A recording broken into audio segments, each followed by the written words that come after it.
El mundo es como un sueño, y en este mundo de sueños, el bien o el mal, la piedad o la impiedad, mérito o desmérito, no tienen importancia para despertar al sí.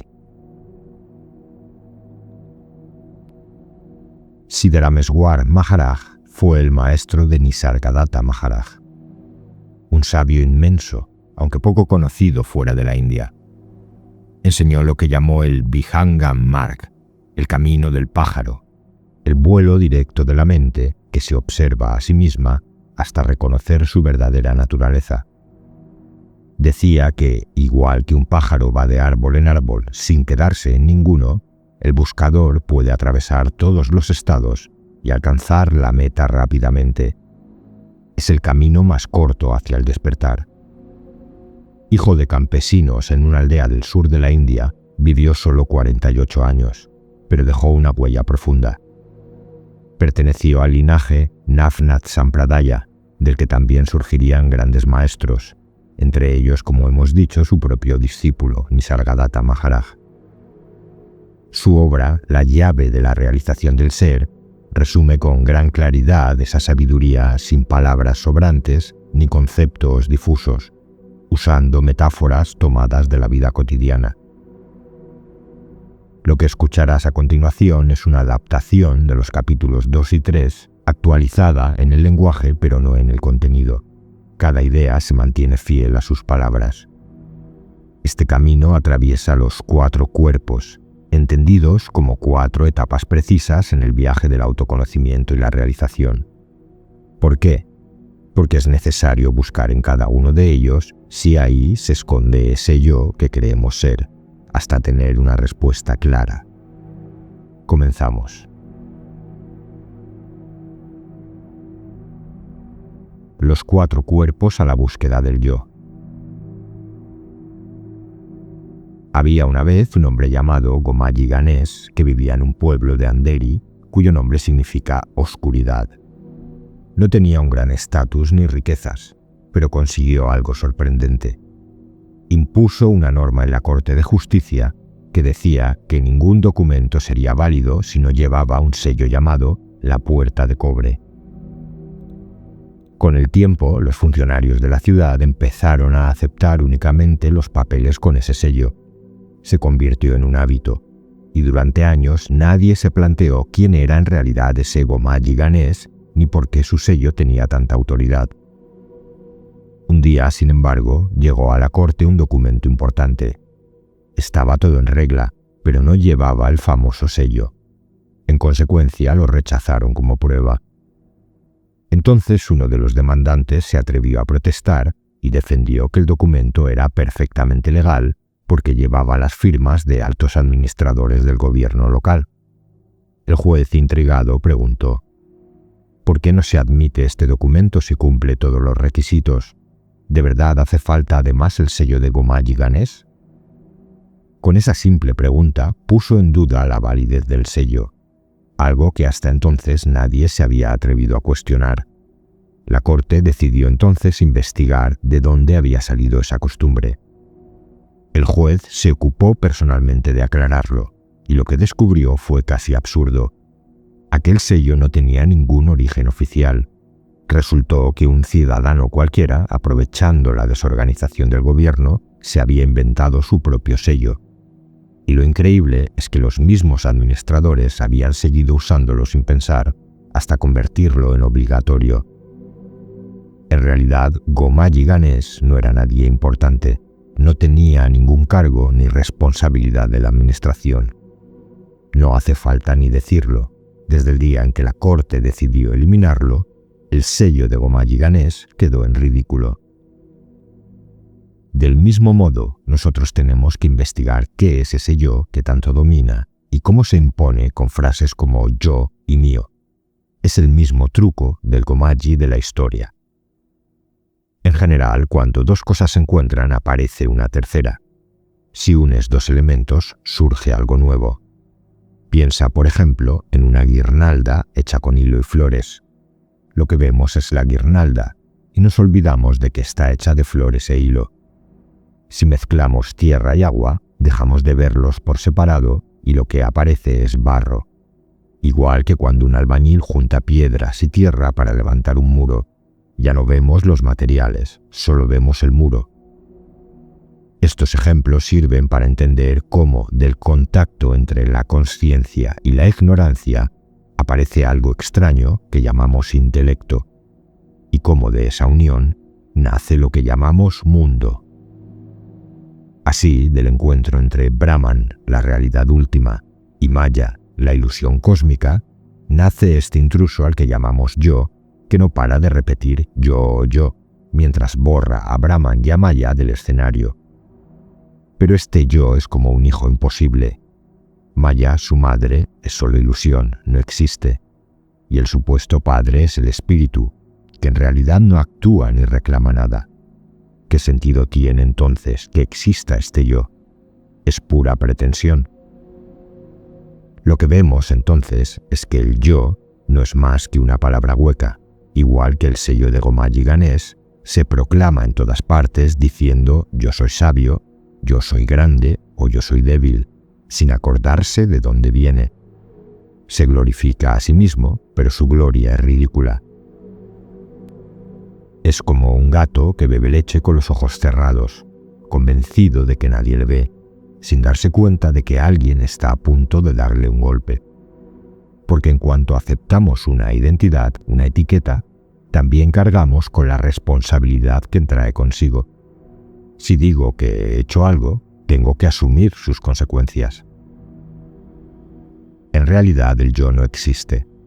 El impulso de hacer, esa fuerza que parece sostener al yo, está en Brahma, el creador.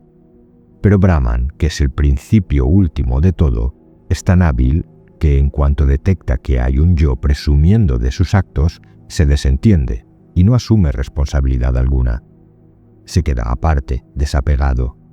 Y ese pobre yo, creyéndose dueño de algo, queda atrapado en el ciclo de nacimientos y muertes. Volvamos al ejemplo de la guirnalda. Cuando se marchita, no decimos que se marchitan las flores, sino que se marchita la guirnalda. Si se rompe el hilo, decimos que la guirnalda se rompe. Lo nuevo que se creó, esa tercera cosa, la guirnalda, asume toda la responsabilidad. Lo mismo pasa con el yo. Aunque no exista realmente, carga con todas las desgracias. Por eso, si queremos liberarnos del sufrimiento, hay que soltar ese yo. El primer paso es buscar dónde está. Y una vez que lo encontramos, podremos ver cómo abandonarlo. Cada uno tiene que empezar por dentro de sí mismo, porque ese yo no está fuera. Ese ego, ese sentido de posesión, lo sentimos todos. Es la fuerza que empuja nuestras acciones en el mundo, nadie lo discute. Pero aquí viene lo curioso. Se pueden realizar acciones sin que aparezca para nada el ego ni el mío. ¿Cómo es posible? Eso lo veremos más adelante. Ahora toca entender el yo y el mío. Para acorralar ese yo, empecemos estudiando lo más evidente, este cuerpo al que tanto nos aferramos. ¿Qué es un cuerpo? Es un conjunto de cosas: manos, pies, boca, nariz, orejas, ojos. Todo eso junto es lo que llamamos cuerpo. ¿Está el yo en alguno de esos elementos? Si alguien dijera, el yo es la mano, ¿qué pasaría si pierde la mano? No diría, yo he sido cortado, sino me han cortado la mano. Lo mismo con cualquier parte del cuerpo. Decimos que son mías, mis manos, mis ojos, mi cuerpo. Pero entonces, si decimos que son mías, es porque hay alguien que las posee. Ese supuesto dueño no puede ser el cuerpo mismo. El yo no está en ninguna de esas partes. Es solo una idea que se construye a partir de todos los míos. Siguiendo este razonamiento, si el yo no existe, tampoco puede existir lo mío. Ni el cuerpo ni sus miembros nos pertenecen de verdad. Así que si no podemos encontrar al yo en ninguna parte del cuerpo, ¿cómo podemos decir que este cuerpo y sus tendencias son nuestros? Pero si insistís en seguir llamándolo vuestro cuerpo, pensad en lo que eso implica. ¿Qué sentido tiene pensar tan corto? Todos los días vemos lo que les pasa a quienes se identifican por completo con su cuerpo y actúan como si fueran solo eso. El ser humano ha olvidado su verdadero origen y no ha entendido quién es. Por eso vuelve a nacer una y otra vez en diferentes formas, a veces como una lombriz expulsada con las heces, otras como un buey atado a un yugo girando la prensa del aceite, otras como un asno cargado de trabajos pesados y hundido en el barro. Resulta casi imposible enumerar todas las desgracias que ha tenido que atravesar. Solo después de pasar por todas esas existencias, llega a nacer como un ser humano. Y este nacimiento tiene un sentido. La mente está orientada hacia el intelecto, para que pueda reconocer a Dios, al ser último. Pero, ¿qué ocurre? Ese hombre, en lugar de usar ese regalo, vive como un personaje de carnaval llamado Shinga, con la cara pintada de negro, el cuerpo cubierto de harapos, un collar de zapatos al cuello y un paraguas sobre la cabeza, montado en un asno en medio de una procesión ruidosa. Orgulloso de ser el centro de atención de un espectáculo grotesco, ese Shinga saluda a la multitud como si fuese una divinidad. Nuestro cuerpo físico es parecido, una pieza más de este espectáculo efímero. Decimos que la belleza de una persona se concentra en los ojos o en la nariz, pero si lo miramos sin adornos, la nariz no es más que un tubo para mocos, la boca es una escupidera de saliva y flemas, y el estómago funciona como una cloaca. Y aún así le damos al cuerpo todo tipo de nombres bellos y respetables, cuando en realidad no es más que una mezcla de huesos, carne y sangre. La meta de lo divino, para Mahatman, es que, a través del cuerpo, el hombre despierte y pierda su orgullo, que nazca en él un anhelo real de felicidad. Pero en vez de eso, el ser humano ve el cuerpo como un regalo maravilloso y lo adorna con comparaciones poéticas. La nariz, ese tubo de secreciones, es comparada a la flor de champaca, los ojos, depósitos de fluidos, a los ojos de loto, la cara, con su boca escupidera, a la luna, los brazos y piernas torcidos a delicadas flores de loto. Se engaña creyendo que esta visión es un triunfo y presume de ella sin pudor. Y sin embargo, este Shinga humano tiene algo único, el intelecto. Ningún otro ser lo posee. Ese es el verdadero regalo, para que el hombre pueda comprender la verdad última, el sí mismo, y acabar con este espectáculo degradante. Pero en lugar de usarlo, confunde lo vulgar con lo sagrado. Toma un arroyo por el Ganges, el cuerpo por Dios, y centra toda su atención en esta envoltura, creyendo que es suyo. Cuando encuentra a una mujer, se apropia de ella como de una posesión más, y de esa unión surgen hijos, una familia entera. Pero tarde o temprano el hogar se rompe y la ilusión de ese yo se viene abajo. El yo no aparece en ninguna parte del cuerpo. Está claro entonces que el cuerpo no es el yo. ¿A quién pertenece, pues? El cuerpo está hecho de los 5 elementos: tierra, agua, fuego, aire y espacio. Son ellos los verdaderos dueños. Cuando el cuerpo muere, cada elemento reclama su parte.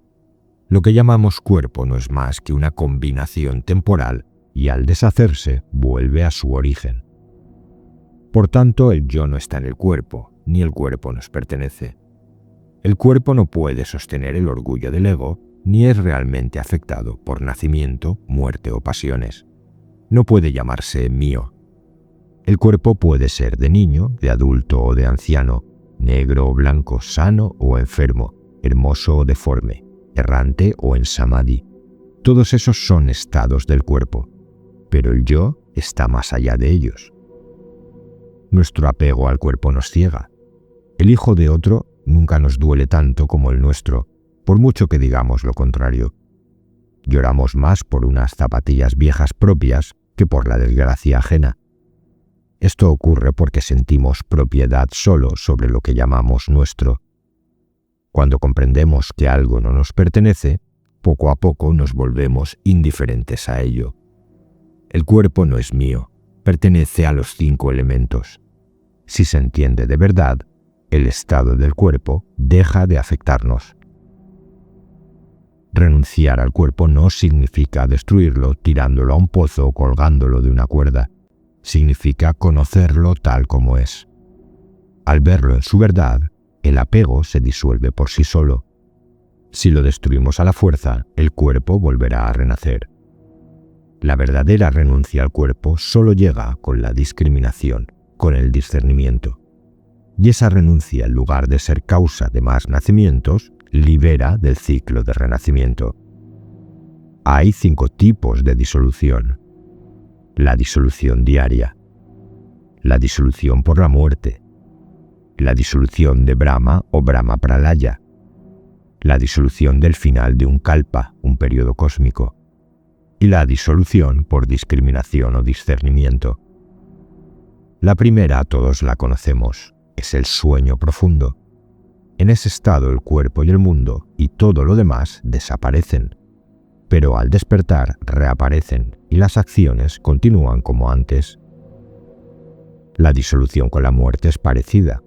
Al morir, sin un conocimiento del sí, tomamos otro cuerpo según el karma acumulado. Y en ese nuevo cuerpo se repiten acciones como comer, dormir, temer o reproducirse, todas ellas marcadas por las impresiones de vidas anteriores. Brahma Pralaya, la disolución de Brahma, ocurre al final de la vida del propio creador. El mundo entero se disuelve.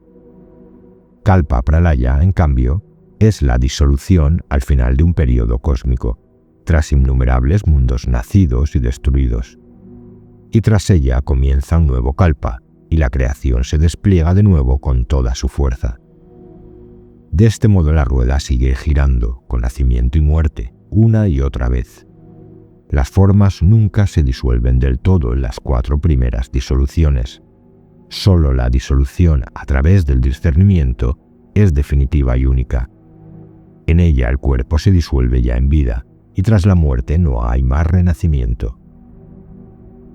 Imagina que hay una serpiente de caucho tirada en el suelo. Mientras no sepamos que es de caucho, el miedo sigue ahí, aunque cerremos los ojos o la metamos en un cesto. Incluso si intentamos apartarla y vuelve a aparecer delante de nosotros, el temor regresa. Para librarse de esa visión, uno puede dormir profundamente, pero al despertar la serpiente está de nuevo. Puede emborracharse o drogarse hasta perder la conciencia, pero en cuanto pasa el efecto, la serpiente vuelve a vivir.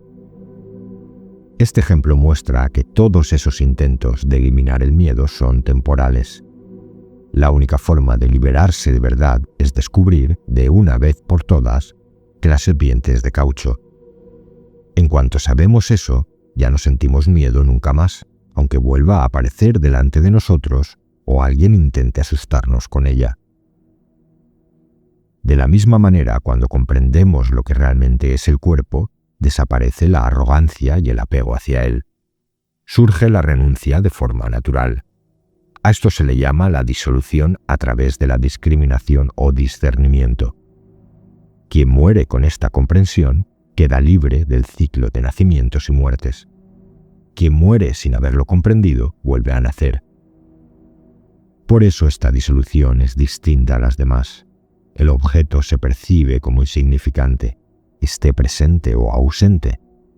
En las otras, siempre seguimos considerándolo real, aunque no lo veamos. Por eso, como decía Samartha Ram Das, solo la discriminación permite al ser humano realizarse. Ahora bien, todavía no hemos encontrado al yo, aunque hayamos analizado el cuerpo con esta herramienta de discriminación. Así que toca aplicar el mismo método al cuerpo sutil, a ver si este intruso al que llamamos yo se esconde ahí. ¿Qué es el cuerpo sutil? Es como un comité con 17 miembros. Los 5 sentidos de acción, los 5 sentidos de conocimiento, los 5 soplos vitales, pranas, la mente y el intelecto. Sus órdenes son ejecutadas por los obreros, que forman el cuerpo físico. El cuerpo sutil dirige un territorio enorme, y es lógico pensar que ahí pueda esconderse el yo, ya que siempre busca dominar. Pero al investigarlo, encontramos lo mismo que en el cuerpo físico. Todo aparece como mío. Mis sentidos, mis pranas, mi mente, mi intelecto. Pero nunca escuchamos yo soy el intelecto. Otra vez el yo se limita a posar como propietario, pero él mismo sigue invisible. Según el principio lógico de que no puede haber mío donde no hay yo, ni el cuerpo sutil ni ninguno de sus componentes pueden ser el yo. Alguien podría objetar, pero el rey Jorge V no vive en Solapur y aún así le pertenece. Sí, pero en este caso hablamos de un rey que sí existe, aunque sus posesiones estén lejos. En cambio, este supuesto yo es una no entidad. Pretende mandar, como Gomaji Ganesh en el pueblo de Manderi, pero no existe realmente. ¿Cómo podría entonces sostenerse el sentido de posesión en el cuerpo sutil? El cuerpo sutil es como una fina tela de seda hecha de 5 principios. Desatar un nudo de seda, solo con el pensamiento, no es fácil, pero hay que intentarlo. Una vez que se aflojan esos lazos, la renuncia al cuerpo sutil llega por sí sola. Este cuerpo de naturaleza deseante es la semilla del nacimiento y la muerte. Pero si esa semilla se pasa por el fuego del conocimiento, aunque parezca intacta, ya no puede germinar. Aquí surge una duda. Si renunciamos al cuerpo sutil y al cuerpo físico y desaparece la idea de yo y de mío, ¿no nos volveremos pasivos, incapaces de actuar? La respuesta es que no. Imagina que alguien guarda bajo llave un objeto creyendo que es oro. El día que descubre que es cobre, ya le da igual dejarlo en el cofre o sacarlo. Lo importante es que desapareció el apego. Igual pasa con el cuerpo. Al soltar el apego no perdemos nada. El discípulo que alcanza este nivel y saborea el éxtasis de Brahmananda, el gozo divino, deja de preocuparse por el cuerpo. Se cuenta que un día un perro mordió a Kabir en la pierna, y él comentó con naturalidad: «Oh, el perro sabe, o la carne sabe. ¿Quién sabe?». Imagina el grado de desapego al que había llegado. Lo mismo ocurrió con Tukaram, que perdió toda su familia y aún así permaneció en paz. Quizá nosotros nunca tengamos esa experiencia, salvo que la gracia divina nos la conceda. Y si sucede, la visión del mundo cambia. Uno ya no se preocupa por tonterías como ¿se mantendrá mi casa en orden?, sino que vive con la certeza, lo que deba suceder, sucederá. Ahora bien, un discípulo que solo entiende esto a nivel intelectual, que es mucho más fácil que vivirlo directamente, puede preguntarse: si pierdo el sentido de propiedad sobre el cuerpo y la mente, ¿seguiré siendo capaz de cumplir con mis deberes en el mundo? Y el maestro responde: querido discípulo, tras ver la futilidad del cuerpo y de la mente, puedes tener una casa y una familia sin meter el ego en medio.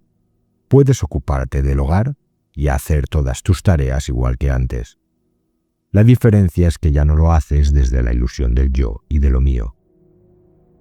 Pensad, por ejemplo, en una nodriza que cuida de un niño huérfano. Lo alimenta, lo pasea, lo calma cuando llora y lo atiende cuando está enfermo, igual que si fuera su propia madre. Si además le tiene cariño, incluso lo abraza con ternura. Hace todo su trabajo como si el niño fuera suyo, sin sentir realmente que no lo es. Pero si un día el tutor decide prescindir de ella, la nodriza recoge sus cosas y se marcha. En ese momento ya no le preocupa si el niño engorda o si enferma. No siente propiedad sobre él. Eso no significa que no haya hecho bien su labor, simplemente que nunca lo consideró suyo. Otro ejemplo: el administrador de los bienes de un menor. Se ocupa de la propiedad con eficacia, pero sin meter en ello el yo o el mío. Y si un juez decide que esos bienes pasan a otro dueño, a él no le importa. Su tarea era gestionarlos mientras estuvieran bajo su responsabilidad. Estos ejemplos muestran que para hacer bien una tarea no hace falta apropiarse de ella. Lo mismo ocurre con el cuerpo físico y el cuerpo sutil. No son nuestros, son una envoltura prestada por los 5 elementos para que nos ocupemos de ella mientras la tengamos. Igual que el administrador, debemos cuidar de nuestro cuerpo y nuestra mente lo mejor posible. Si no cumplimos con esa responsabilidad, lo pagamos con enfermedad o sufrimiento. Y del mismo modo que la nodriza o el administrador reciben su compensación, quien cuida bien su cuerpo y su mente obtiene como recompensa el bienestar y la paz. Un cuerpo sano es útil en el camino espiritual, pero hay que atenderlo sin apego, sin verlo como una posesión. Para quien adopta esta actitud, que el cuerpo sea delgado o gordo, que viva más o muera antes, no es motivo ni de alegría ni de tristeza. Ahora bien, si el administrador de una propiedad decide engañar y quedarse con lo que no es suyo, antes o después será descubierto y terminará en la cárcel o destruido por su propia culpa.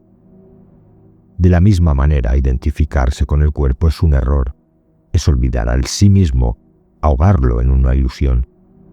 Mientras permanezca ese apego, la liberación será imposible.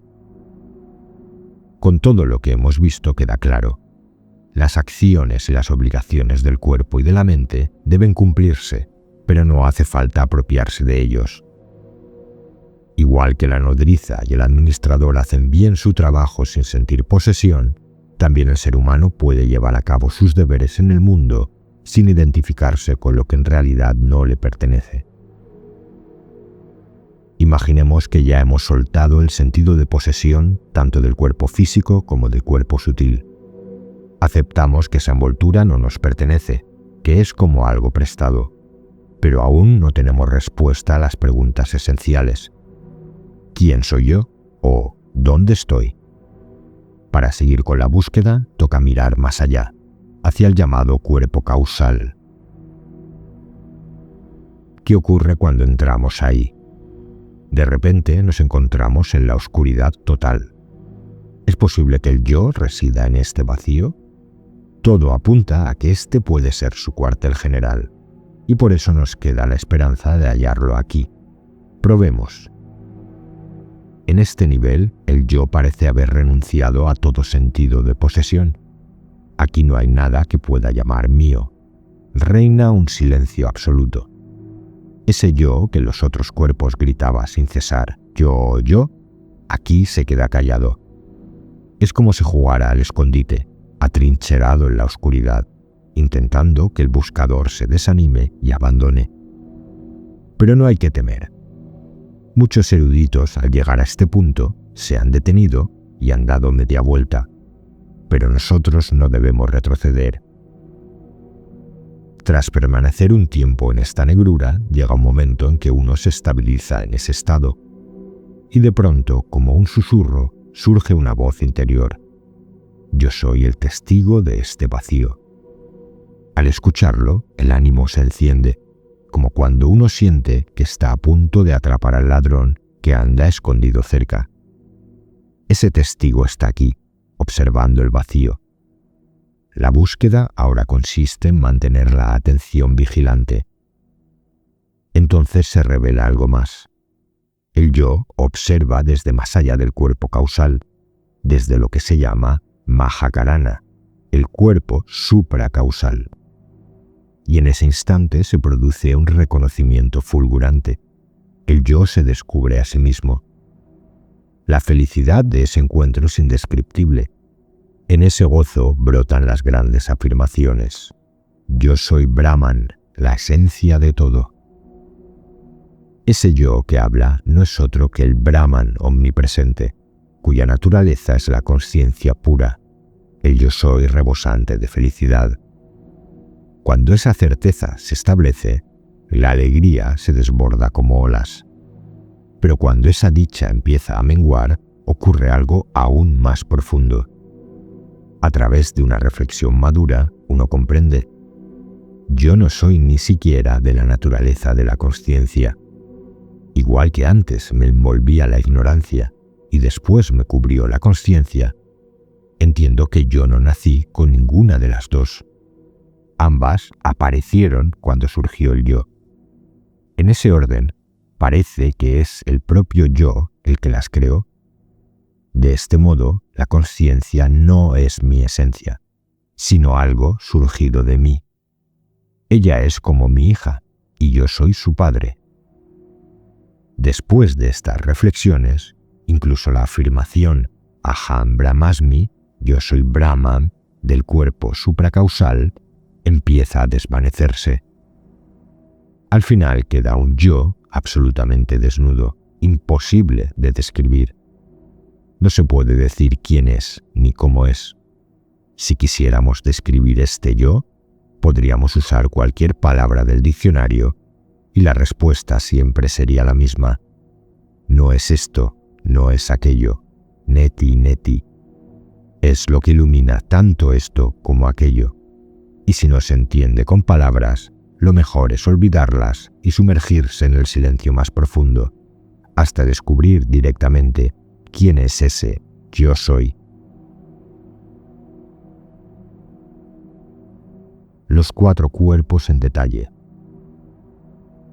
Hasta ahora hemos descrito los 4 cuerpos, físico, sutil, causal y supracausal, de manera general.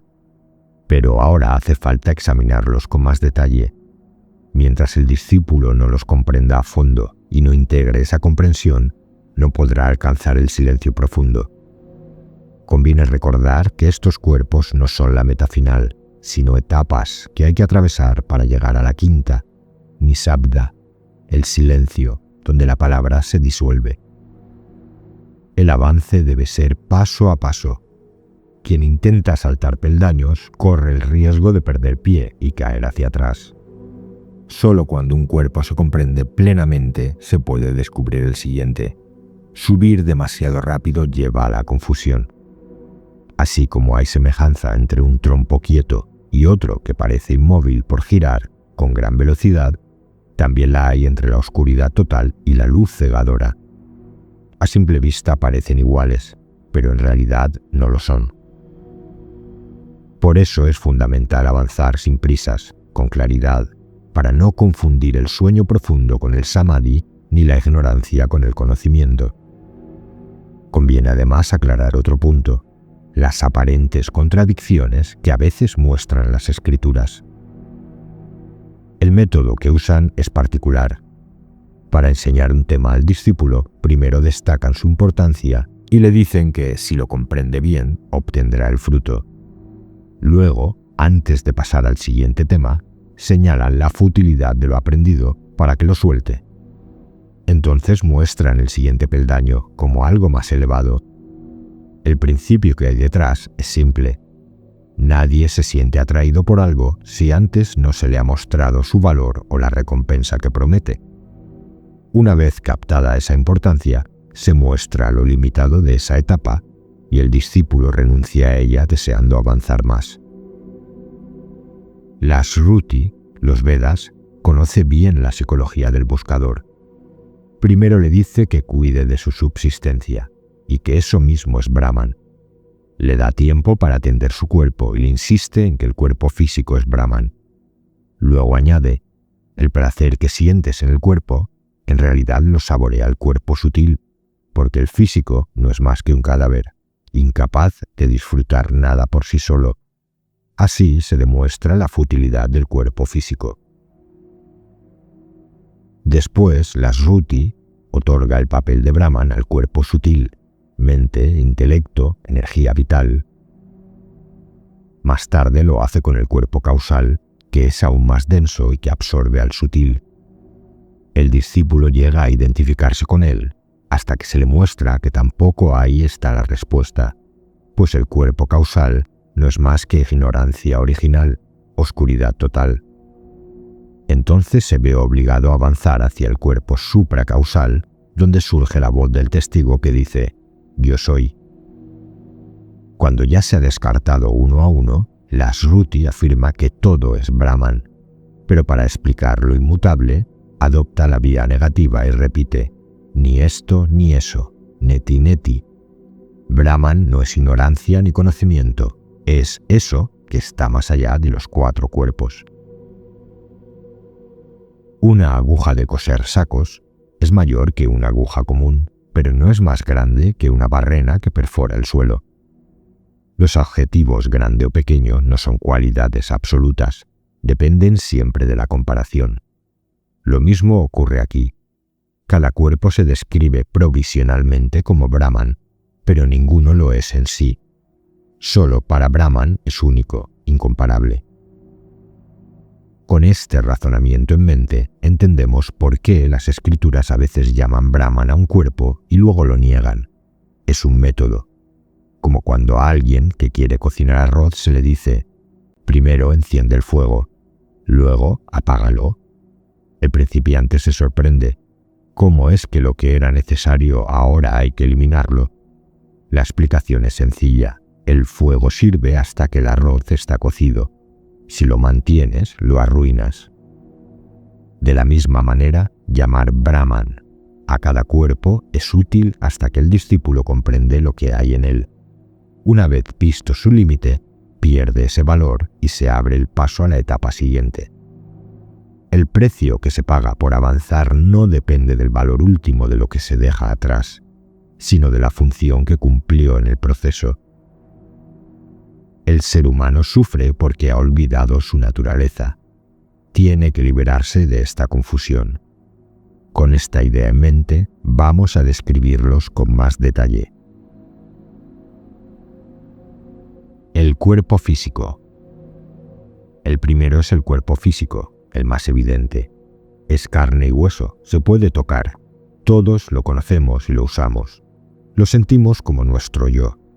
Los deseos y pasiones que lo atraviesan los llamamos míos. Lo mismo pasa con su calor, con sus etapas, infancia, juventud, vejez, e incluso con lo que lo rodea. Casta, religión, casa, bienes, riquezas. Todo eso lo sentimos como mío. Esto está tan profundamente grabado en cada persona que incluso en sueños uno se sigue identificando. Soy tal o cual. Es una lección aprendida en incontables vidas, hasta el punto de que ya no necesita repetirse. Todos estamos firmemente arraigados en el plano del cuerpo físico. Su estado es la vigilia, marcada por el ir y venir de recuerdos y olvidos. La cualidad que predomina en él es Rajas Guna, la energía del movimiento y el deseo. Con esto basta para comprender la naturaleza del cuerpo físico.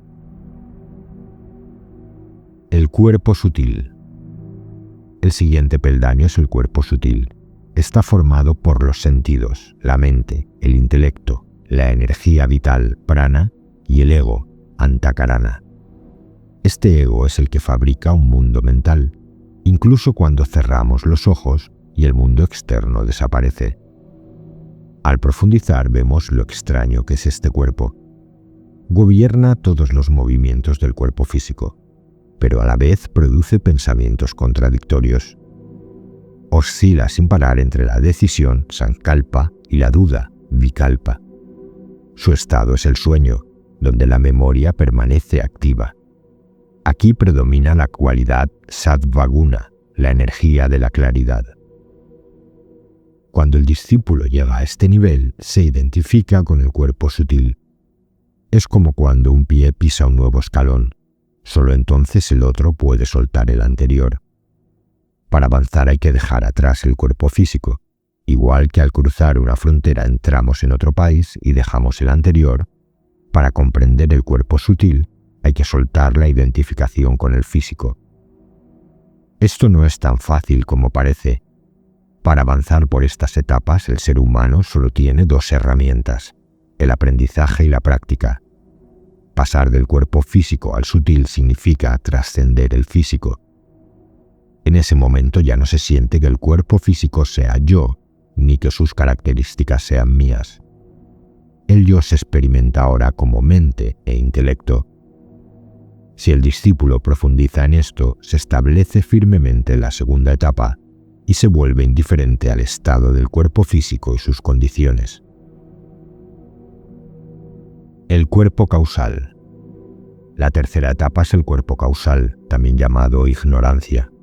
Su estado es el olvido total y su cualidad es tamas guna, la inercia. Aquí no hay pensamientos de bienestar ni conciencia del cuerpo físico o del sutil. No hay conocimiento de nada. se parece al sueño profundo sin sueños, aunque no es exactamente lo mismo. Comprender este estado es clave. Quien llega a experimentar este punto cero, este vacío absoluto, suele decir al volver: más allá de esto no hay nada. Para algunos filósofos occidentales sería lo incognoscible. Es un estado sin pensamientos, sin deseos, sin dudas. En las escrituras se lo llama Anandamaya Kosha. Y aunque aquí predomina la paz y el gozo, no hay que confundirlo con la paz última ni con la plenitud real. El cuerpo causal es el estado natural de dioses, demonios y humanos. Su sello es el vacío, el olvido. El sueño profundo sin sueños solo ocurre cuando hay olvido total. Si alguien dice: he dormido pero recuerdo algo, en realidad no estuvo en sueño profundo, porque este estado significa no recordar nada. Estar en puro olvido en medio de la vigilia equivale a entrar en el cuerpo causal, que es el estado natural del hombre. No saber nada es precisamente este estado. Ni siquiera los grandes eruditos comprenden plenamente esta naturaleza. Para entenderlo hay que estudiar el intervalo entre dos pensamientos, o entre la vigilia y el sueño profundo. En ese hueco solo queda la consciencia pura. En el estado de Mouni, el del hombre silencioso, la palabra todavía no ha surgido con su significado. Apenas asoma.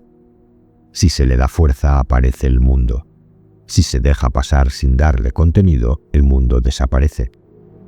Cuando la mente no se alimenta más de palabras, queda solo la energía pura de la consciencia. Experimentar esto de forma continua es lo que se llama el estado de silencio. El discípulo que pisa este tercer peldaño, tras haber pasado por el primero y el segundo, lo siente como un vacío absoluto, aunque le hayan dicho que es conciencia pura. Puede confundir ese vacío con Brahman y no darse cuenta de que debería ser el testigo de ese vacío. Al avanzar hacia la cuarta etapa, si mira atrás hacia la tercera no verá nada, y puede preguntarse: ¿cómo pudo mi maestro guiarme a un estado que no existe? Lo que ocurre es que cuando la conciencia pura es reconocida, la ignorancia ya no tiene lugar. No se puede comprender la naturaleza del olvido total, porque en él no hay más modificación mental que la presencia de la conciencia misma. La conciencia puede aparecer de dos maneras. Una es cuando se presenta un objeto en ella, esto es la conciencia objetiva. La otra es cuando no aparece ningún objeto, eso es la conciencia pura. Estas son las dos formas en las que se mueve la mente del discípulo. Desde este punto de vista, palabras como ignorancia o vacío no tienen sentido. El olvido total no existe para él, porque todo lo que hay es conciencia, con objeto o sin él.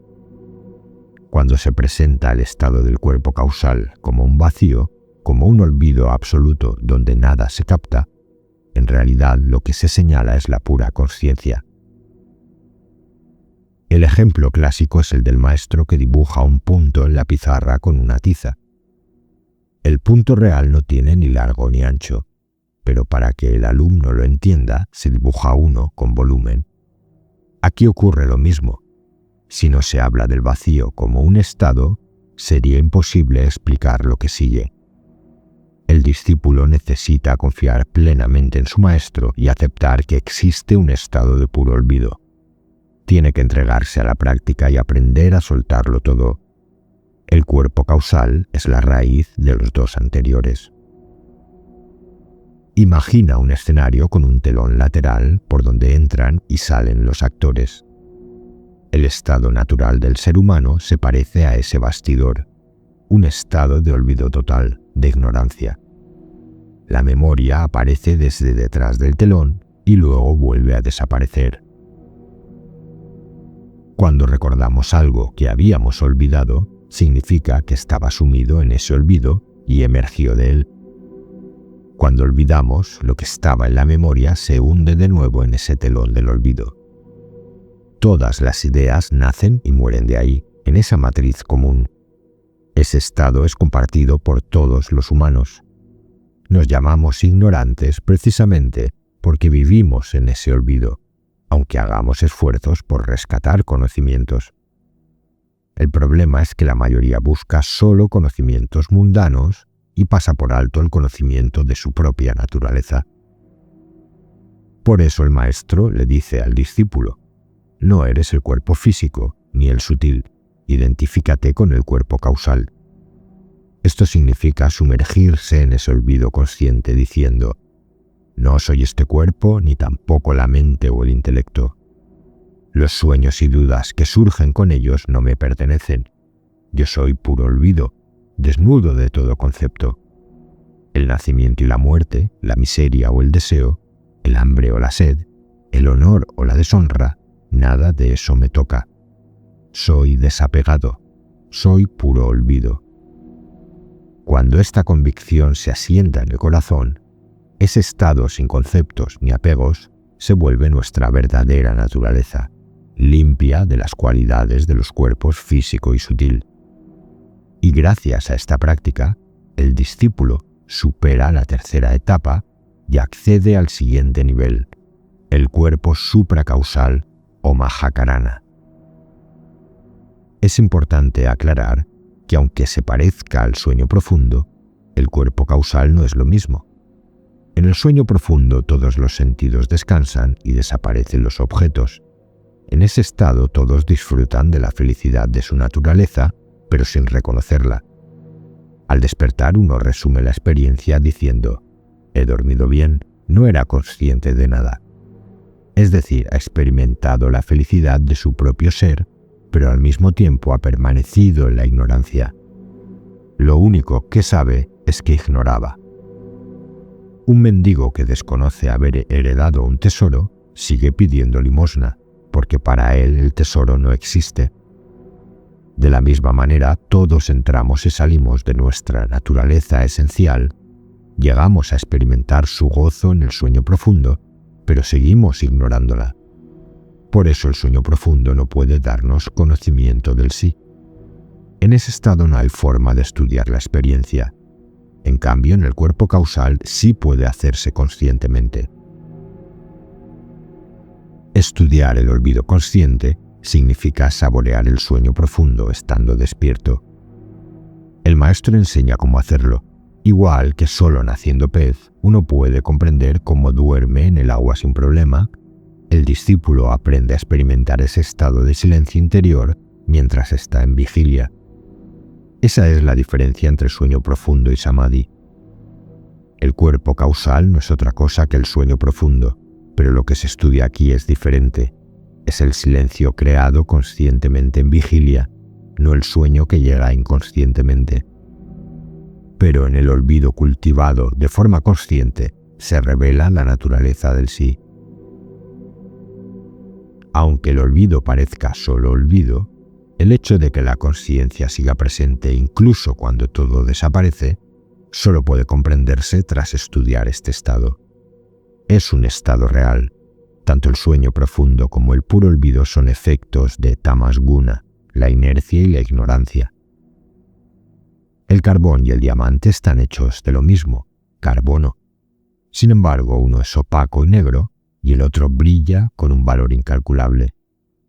La diferencia está en la proporción y estructura del mismo elemento. Lo mismo pasa entre el sueño profundo y el olvido consciente. Ambos provienen de la ignorancia, pero en distinta proporción. En el sueño profundo, la ignorancia es densa. En el cuerpo causal es más ligera, como un velo transparente. La dicha que se siente en ambos es la misma, pero a nivel de conocimiento hay una gran diferencia. El sueño profundo es como una cortina negra que tapa por completo la luz del sí. El cuerpo causal es un velo fino que deja entrever esa luz. El gozo que se experimenta aquí anuncia la proximidad del verdadero conocimiento. Es la señal de que el discípulo se acerca a descubrir su propia naturaleza. Ahora toca hablar del Mahakarana, el cuerpo supracausal. que aparece después del estudio del puro olvido. Pero antes conviene aclarar una duda que suele surgir en los discípulos de la vía de Bausaheb Maharaj. Si en el cuerpo causal se trata de olvidar todas las cosas, ¿significa eso también que hay que olvidar el mantra recibido del maestro y las formas o colores visualizados en la meditación? La respuesta es sí. También eso debe soltarse en cierto momento. El discípulo debe asegurarse de que toda agitación mental desaparezca por completo. Al principio se concentra en la punta de la nariz, con los ojos semicerrados, y solo aparecen en el mantra las formas de la meditación. Pero cuando ese estado se afianza, incluso eso hay que dejarlo. Cuando limpias una casa con la escoba, no te quedas sujetándola después, también la dejas a un lado. Así funciona el mantra. Es una herramienta que el maestro entrega para limpiar la suciedad acumulada en la mente, dudas, conceptos, recuerdos. Pero llega un punto en que ya no sirve la herramienta porque la tarea está cumplida. El Mahakarana es el padre de los otros tres cuerpos. En la tradición se representa con el rey Janaka, que significa sin cuerpo, porque es la conciencia libre del cuerpo, aunque el cuerpo siga existiendo. De él nace Janaki, que simboliza el conocimiento. Así se explica que el cuerpo supracausal es la conciencia pura, sin atributos ni condicionamientos. La conciencia siempre es la misma, esté inquieta o tranquila, sea objetiva o pura. Pero cuando está dentro de los tres cuerpos, parece condicionada, como si se hubiera mezclado con lo que la limita. En el estado supracausal, brilla tal cual es, sin mezclas. Es como los dulces. Un ladú, un jilebi o un basundi son dulces gracias al azúcar, aunque parezcan distintos. Si queremos conocer la naturaleza real del azúcar, hace falta probar el azúcar en sí mismo, no un dulce mezclado. Lo mismo ocurre con la conciencia. En todos los estados la conocemos de forma condicionada, pero en el supracausal se experimenta en su pureza. Una vez que el discípulo alcanza este estado, aunque vuelva a vivir conciencias objetivas, sabrá verlas como expresiones de lo mismo. Ya no pensará que hay un mundo separado de la consciencia del sí. El testigo nunca aparece ni desaparece. Ha visto la infancia, la juventud y la vejez del cuerpo físico. Ha observado los sueños y dudas del cuerpo sutil y también el vacío del cuerpo causal. Ese testigo siempre está presente. Para ilustrarlo, se cuenta la historia de una mujer que daba a luz hijos que morían antes de conocer a su madre o a sus hermanos. La madre era siempre la misma, presente en todos, recordando cada nacimiento y cada muerte, aunque los hijos nunca se vieran entre sí. De manera parecida, los cuatro cuerpos surgen del supracausal y no se conocen entre ellos, pero la madre, la consciencia, los conoce a todos. El cuerpo supracausal es como el hilo que une las perlas de un collar. Las perlas no se tocan, pero todas están unidas por él. Así el Mahakarana atraviesa todos los estados, vigilia, sueño con sueños y sueño profundo, sin alterarse. En este nivel la conciencia brilla como la llama del sí, que aparece solo cuando incluso la ignorancia ha sido olvidada. Cuando comprendemos la naturaleza del testigo, la ignorancia se disipa. No significa que el mundo desaparezca, sino que cambia nuestra visión de él. Como cuando encendemos una lámpara, la oscuridad se va, pero los objetos siguen ahí, solo que ahora los vemos con claridad. Antes percibíamos el mundo a ciegas, bajo la ignorancia. Ahora, con la luz del conocimiento, todo se muestra tal cual es. El universo no se destruye, lo que cambia es nuestra mirada. Un espejismo sirve como ejemplo. El hombre común actúa en el mundo convencido de que es real. El aspirante que ha empezado a conocer el sí ve el mundo como ilusión, y al ser liberado, que es uno con el sí y con el todo, ya no ve siquiera un mundo separado. En la primera parte de la exposición hemos recorrido los 4 cuerpos, desde el físico hasta el supracausal. Al llegar al supracausal, el aspirante aún no puede ser llamado liberado, aunque ya tenga conocimiento del sí. Todavía es un buscador, un sadhaka. El liberado verdadero habita más allá del Mahakarana, en el campo de Vijnana, el conocimiento de la realidad.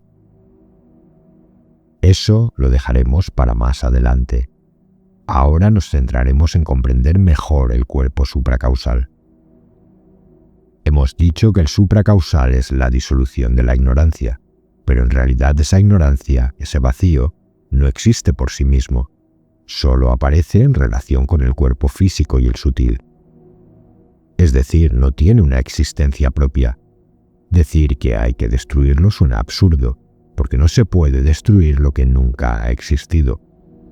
Como decía Samartha Ram Das, este estado de ignorancia, bajo la forma de olvido, es un estado en el que lo que no era se vuelve no existente. Entonces, ¿existe realmente el conocimiento del sí?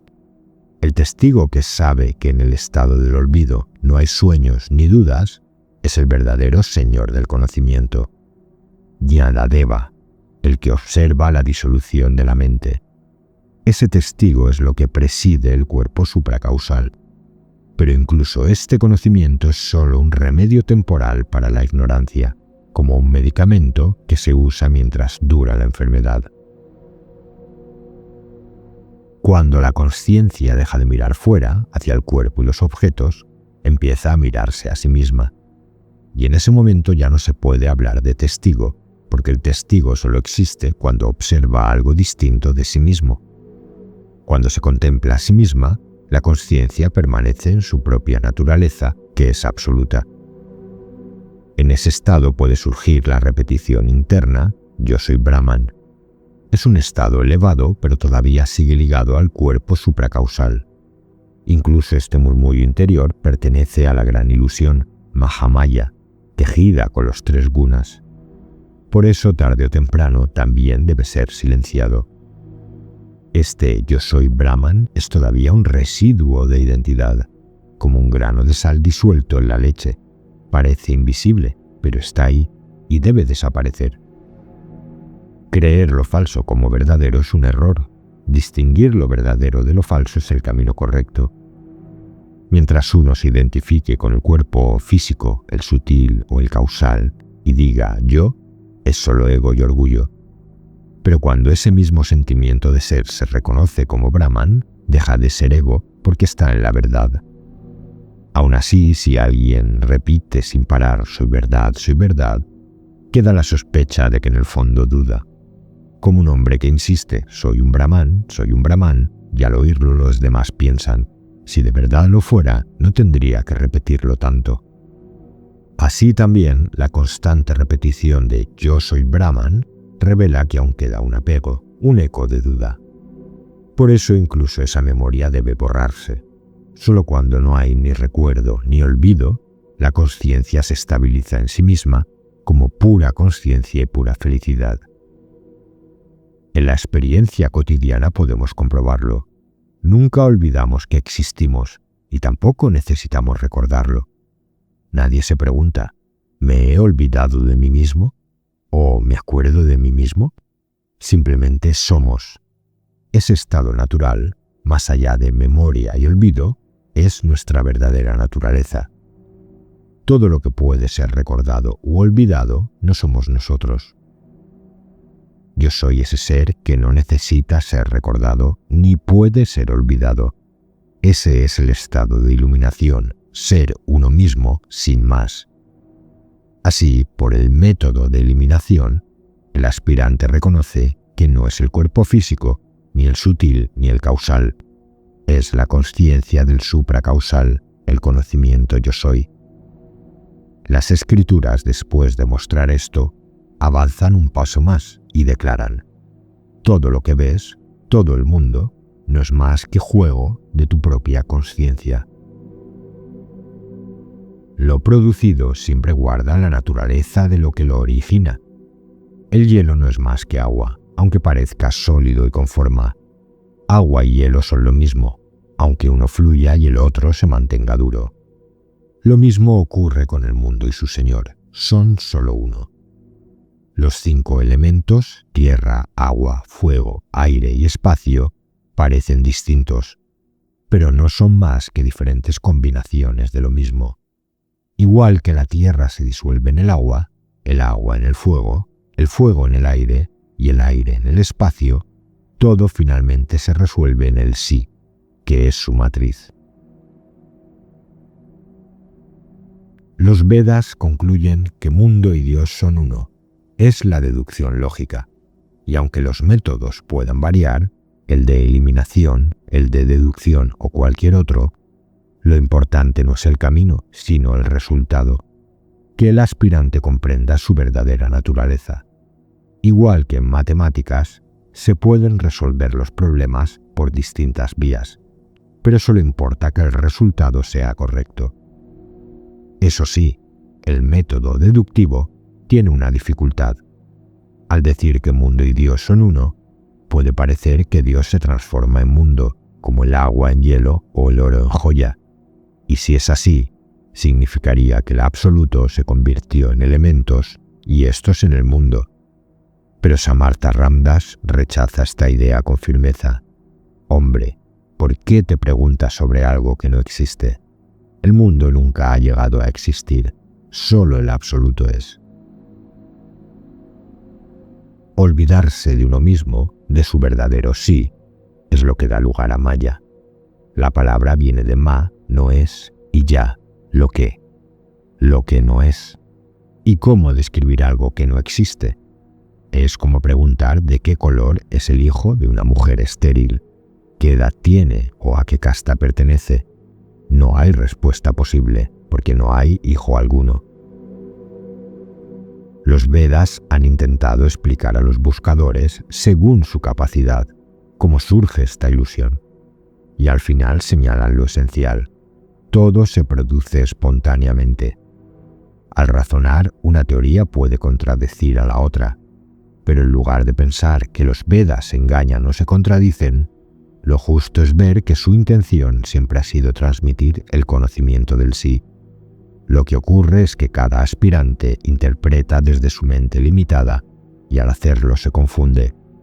Los Vedas, en cambio, no hacen más que limpiar esa confusión. Una madre da a un hijo gachas y a otro, que está delicado del estómago, le da un pan diferente. ¿Podemos llamarla injusta? No. Simplemente sabe qué alimento conviene a cada uno. Lo mismo ocurre con las enseñanzas de los Vedas. No todos reciben la misma instrucción, porque no todos están en el mismo punto. La diferencia está en los métodos, no en la meta. Lo que sirve para uno, no sirve para otro. No es una falla de las escrituras, sino de la mente del discípulo que compara en lugar de comprender. El propósito de la madre Shruti, la enseñanza eterna, es único, que todos sus hijos descubran el conocimiento del sí.